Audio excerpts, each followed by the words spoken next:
শুভ সন্ধ্যা। আজকের সংবাদ শিলচর, বৃহস্পতিবার 12 ডিসেম্বর 2024, 26 অগ্রহায়ণ 1431।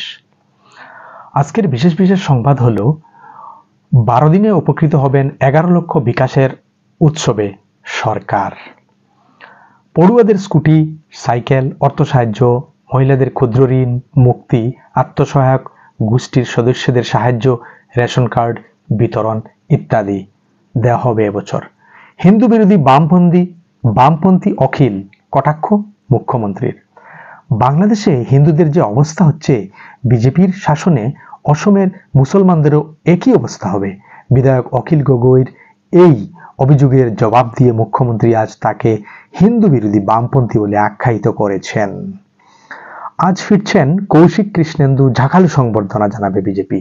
পশ্চিম দিকে বসাতে হবে বৈঠক। আগামী ভোটে ভালো ফলাফল কংগ্রেসের।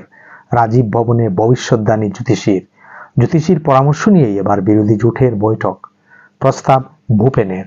নয়াদিল্লির চাপে 70 দুষ্কৃতী আটক বাংলাদেশে।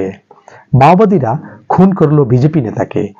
মাও দমনে যৌথ বাহিনীর লাগাতার সাফল্যের মধ্যেই প্রত্যাজ্ঞাত ছত্তিশগড়ে।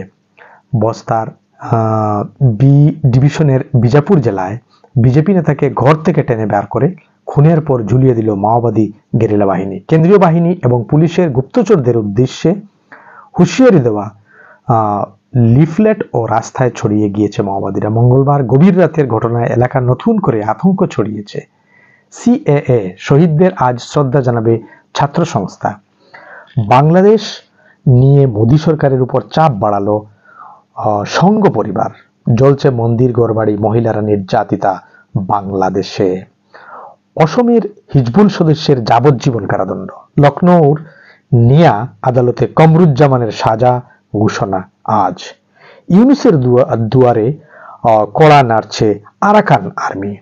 হিন্দু নির্যাতনের ঘটনাকে চাপা দিতে গিয়ে যখন বাংলাদেশের প্রাক্তন সেনাকর্তা সহ মৌলবাদীরা কলকাতা দখলের দিবাস্বপ্ন দেখছেন, ঠিক তখনই ইউনুস সরকারের ঘুম উড়িয়ে দুয়ারে কড়া নাড়ছে মায়ানমারের আরাকান আর্মি।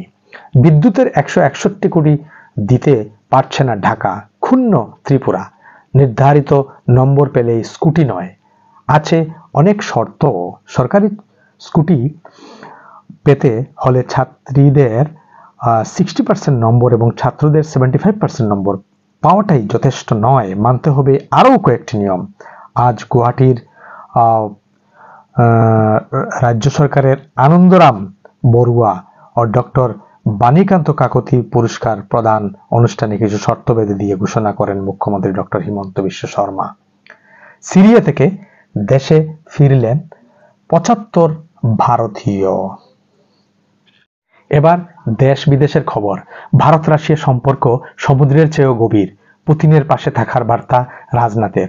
প্রতিরক্ষা সামরিক সম্পর্ককে এগিয়ে নিয়ে যেতে আগ্রহী উভয় দেশ, রাশিয়া ও ভারত। ভারত বাংলাদেশ উত্তপ্ত পরিস্থিতি নিয়ে মুখ খুলল আমেরিকা। শান্তিপূর্ণ সমাধানে জোর।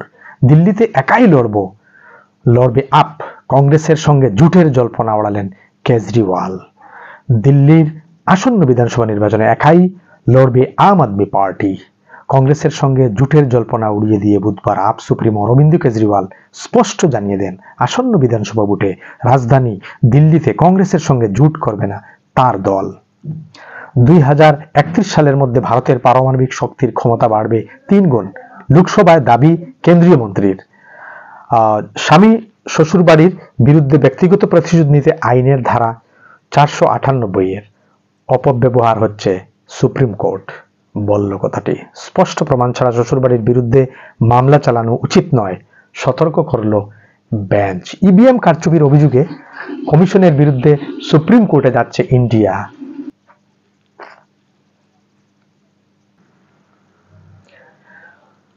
আসাদের পতনে আমেরিকা ইসরায়েলকে দায়ী করলেন ইরানের সর্বোচ্চ নেতা খোমেনি। কাবুল বিস্ফোরণে নিহত তালিবান মন্ত্রী হাক্কানি। স্ত্রীর বিরুদ্ধে 24 পাতার নোট লিখে আত্মঘাতী বেঙ্গালুরুর ইঞ্জিনিয়ার। কম বয়সের হৃদরোগে মৃত্যুর জন্য দায়ী নয় কোভিড ভ্যাকসিন, সংসদে স্পষ্ট করল কেন্দ্র। শেষ হলো আজকের বিশেষ বিশেষ খবর। ধন্যবাদ।